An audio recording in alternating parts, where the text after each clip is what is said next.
mesti membiayai sekolah kuliah sendiri, waktu itu kakak bilang pada dosen kakak bahwa Bapak, Ibu, bila ada kertas-kertas bekas di rumah yang bisa kakak ambil untuk kakak jual untuk biaya kuliah, tolong berikan kepada kakak.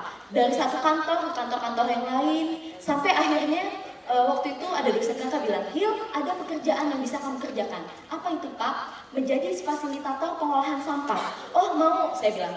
Lalu kakak diamanahi satu kota, yaitu kota Cimahi. Nah, di sana kakak belajar tentang pengolahan sampah, juga menularkan kepada masyarakat di kota Cimahi. Kurang lebih ada 29 tempat. Next.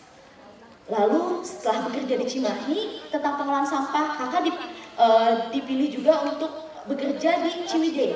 Nah, di Ciwidey ini kakak tinggal di gubuk yang ada di sana. Tidak ada listrik, bahkan tidak ada kamar mandi.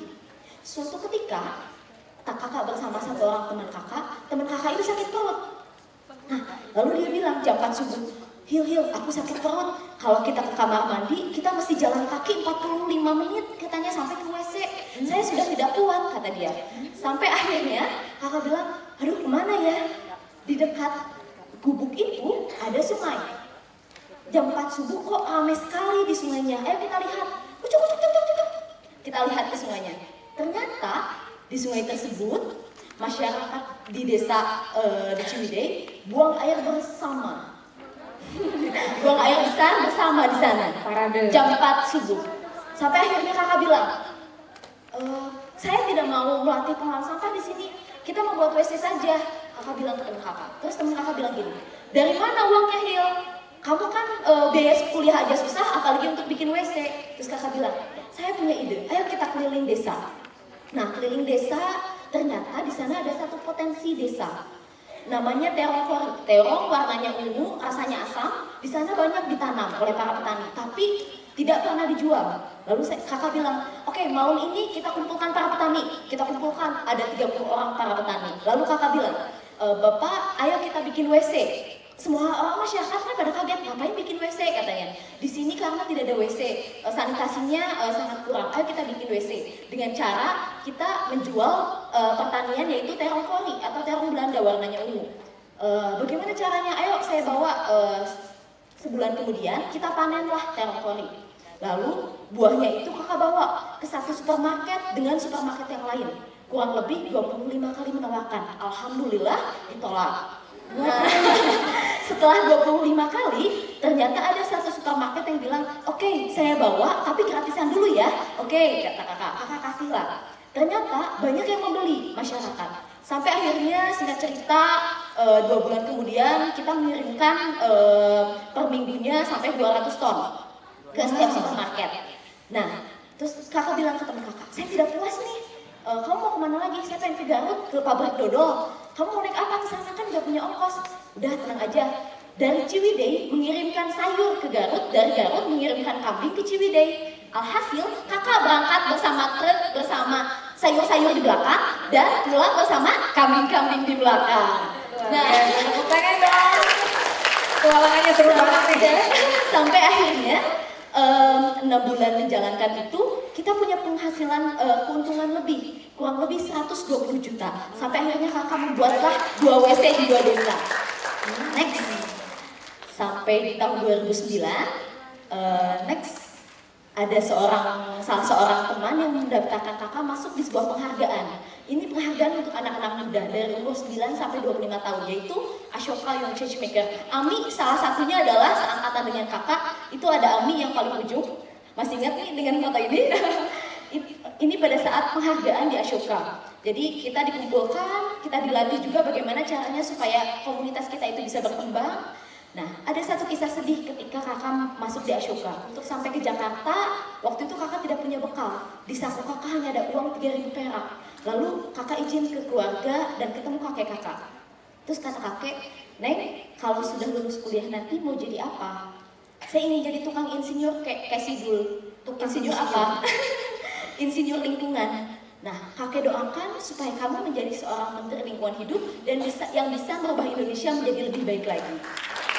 Sampai akhirnya kakak membekali uang 50.000 dan ke Jakarta lah kakak. Sampai seleksi terakhir, ketika pulang kakak mendapatkan penghargaannya. sampainya di Bandung, kakak lari ke rumah kakek. Kakek, ini penghargaan pertama saya kek, coba lihat kek. Kakak udah ribut dari gerbang. Ternyata setelah di pintu, pada saat itu keluarga sedang berkumpul. Ada apa kata kakak. Ternyata pas hari itu adalah hari meninggalnya beliau. Sampai akhirnya kakak bilang bahwa, kek kenapa mesti menteri lingkungan hidup kayak gitu? Kakak ingin aku menjadi seorang menteri lingkungan hidup, kenapa? Kata kakak. Sampai akhirnya next, di perjalanan ada seorang teman kakak menawarkan kakak untuk, ayo Hil, kamu kerja di saya aja, gak usah jadi tukang koran, gak usah jadi pekerjaan lain, kamu kerja di saya, kata gitu. Saya akan gaji kamu dengan besar. Pada saat itu kakak sedang meneliti pembuatan minyak tanah dari sampah.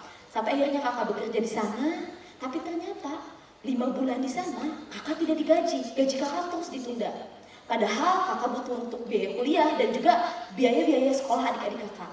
Sampai akhirnya kakak bingung, kakak keluar dari kerjaannya. Teman kakak bilang seperti ini, kamu ngapain keluar? Ingat Hil, kalau kakak keluar selangkah saja dari kantor ini, kamu tidak akan pernah bisa bekerja di tempat lain. Kakak dengan berurai air mata, karena nggak punya ongkos juga dari kantor sampai ke rumah, kakak jalan kaki kurang lebih 4 jam. Saking sedihnya gitu. Udah hujan rintik-rintik. Ketika sesampainya di rumah, ketemu dengan adik kakak. Adik kakak menangis juga, adik yang kedua. Kenapa dek? Saya dikeluarkan dari kampus teh. Kenapa? Karena telat bayar kuliah. Padahal adik kakak itu IPK-nya 3,95 dan baru memenangkan karya tulis ilmiah tingkat nasional.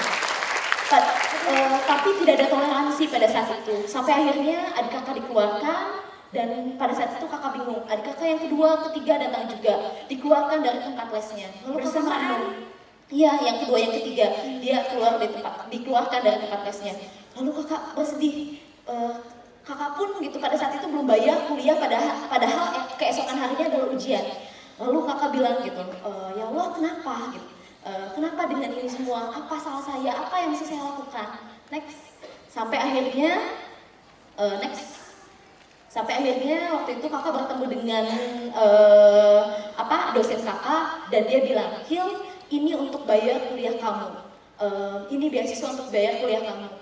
Lalu ada satu pesan dari beliau, berani bermimpilah. Karena dengan mimpi-mimpimu itu kamu bisa menaklukkan dunia. Ajaklah orang-orang di sekitarmu agar orang-orang itu bisa mendukung dengan apa yang kamu mau. Sampai akhirnya kakak waktu itu kerja praktek di kota Sukabumi. Waktu itu ada tempat pengolahan sampah terpadu, tapi belum ada yang membinanya. Kakak menawarkan diri untuk menjadi relawan, menjadi pembina di kota Sukabumi.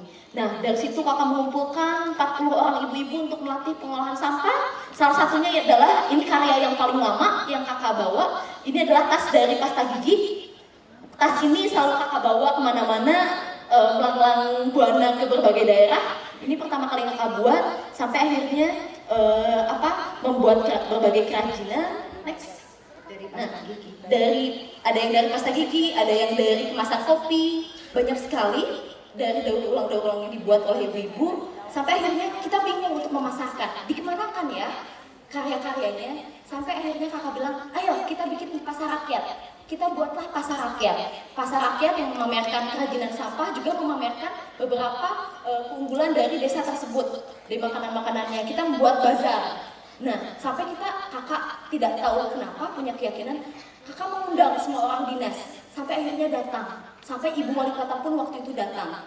Dan singkat cerita, di kota Sukabumi sampai akhirnya kakak bisa menyumbangkan dari program yang dibuat, bisa menyumbangkan 3 penghargaan, Innovation Government Award, P2KSSK Provinsi, dan juga MPG Toyota 2020. Lalu di tahun 2010, ada seorang wartawan dari koran Pikiran Rakyat waktu itu meliput kegiatan kakak di kota Sukabumi, memasukkan dirinya dalam koran, dan dia mendaftarkan kakak masuk di lombanya Sampurna Pejuang 9 Bintang. Sampurna mencari pejuang untuk memberdayakan masyarakat di setiap daerah, dan kakak ternyata dapat 2 penghargaan, yaitu pejuang lokal termuda dan juga juara ketiga artikel pemberdayaan masyarakat. Sampai akhirnya kakak mempunyai dapat hadiah 9 juta, dan dari uang itu yang kakak sumbangkan untuk adik-adik melanjutkan sekolah. Next, sampai akhirnya kakak bilang bahwa jangan biarkan rasa takut gagal membuatmu berhenti untuk mencoba. Jangan biarkan rasa takut gagal membuatmu berhenti untuk mencoba. Next, sampai akhirnya di tahun 2011. Next. Nah, kakak membuat satu komunitas namanya Sampah Koek atau Sampahku. Kakak membuat ada 4 orang, pertama kali yang kakak bawa, ini adik-adik angkatan kakak yang sama juga susah biaya kuliah. Kita membuat satu penelitian, yaitu membuat minyak tanah dari sampah dan juga membuat solar dari sampah. Ada juga untuk bakteri pengurai, membuat beberapa komposter, beberapa pakan ternak dan sebagainya. Ini tim-tim risetnya. Dari asalnya waktu itu kakak tidak bisa membayar mereka, belum bisa menggaji mereka. Dari asalnya 3.500 per orang hanya untuk makan, sampai akhirnya bisa 75.000, 150.000, bahkan mereka bisa keliling dunia untuk memasarkan kerajinan sampah. Next. Nah, ini untuk sosialisasi pada saat untuk pembuatan bioetanol, ibu yang sudah dilatih di sana. Next. Sampai di tahun 2013. Next. Kakak menjadi fasilitatornya PPSP dan diamanahi 1 kabupaten. Sampai akhirnya kakak pun di sana ada satu program namanya Bedah Rumah, dan kakak di sana membuat satu desain untuk WC sehat di sana. Next. Lalu di sana juga kakak membuat sosialisasi pengolahan sampah ke berbagai lapisan, dari mulai pemerintah, masyarakat yang terpencil. Next. Nah, sampai akhirnya di tahun 2013. Insya Allah bulan Agustus ini kakak terpilih menjadi salah satu delegasi Indonesia untuk salah satu konferensi sanitasi di Korea Selatan, yaitu ASEAN Pacific Conference. Nah, kakak perkenalkan adik-adik kakak yang luar biasa. Ini adik kakak yang kedua yang waktu itu dikeluarkan dari kampusnya. Lalu adik kakak itu dia masuk jadi kelas karyawan. Dia sekarang senang mendesain baju sampai akhirnya dia punya butik sendiri. Lalu adik kakak yang kedua yang garis-garis hijau, dia itu jurusan sastra Arab di Unpad. Saat ini dia terpilih menjadi pertukaran pemuda antar negara sekarang di Kairo di Mesir. Ada adik kakak yang ketiga ini mempunyai komunitas kesehatan, ada 8 cabang di Jawa Barat. Dia sekarang punya beberapa binaan untuk anak-anak jalanan. Ini masih kelas 3 SMA. Yang kecil, yang keempat, kecil-kecil tapi cabai rawit. Dia itu memang diantara yang adik kakak yang bisa besar, yang kedua, ketiga, dan keempat. Dia itu biasanya dari kelas 1 SD sampai kelas 1 SMA selalu ranking juara umum terus. Padahal yang dikejar itu hanya satu, beasiswa untuk bisa gratis sekolah. Nah, yang keempat ini dia agak beda memang. Rapotnya memang standar, tapi ada satu kreativitas yang dia buat. Waktu itu kakak tidak sanggup untuk membelikan dia sepeda. Akhirnya dia mengutin beberapa spare part sepeda dari bengkel-bengkel bekas. Dan waktu itu kakak marah, kenapa di rumah itu berantakan dengan spare part sepeda? Kamu mau buat apa? Ternyata 6 bulan kemudian dia bisa, anak kelas 3 SD bisa membuat sepeda sendiri. Sampai akhirnya dia mengajak ke 8 orang temannya yang mimpinya hanya satu, ingin keliling Bandung dengan sepeda yang mereka buat sendiri. Sampai akhirnya yang paling kecil pun tetap cabai rawit, dia senangnya mewarnai. Seperti adik-adik yang membuat poster ya, dia senangnya mewarnai ataupun menggambar. Nah, teman-temannya itu tidak mau diajarkan oleh gurunya untuk mewarnai atau menggambar. Sampai akhirnya saya membuka sanggar kecil di rumah yang mengajari anak TK, muridnya pun anak TK. Jadi adik kakak yang paling kecil itu menjadi pengajar mewarnai sekarang di rumah. Nah, mungkin itu saja. Terakhir kakak bilang, your success is not final. Sukses kamu tidak berhenti sampai di sini.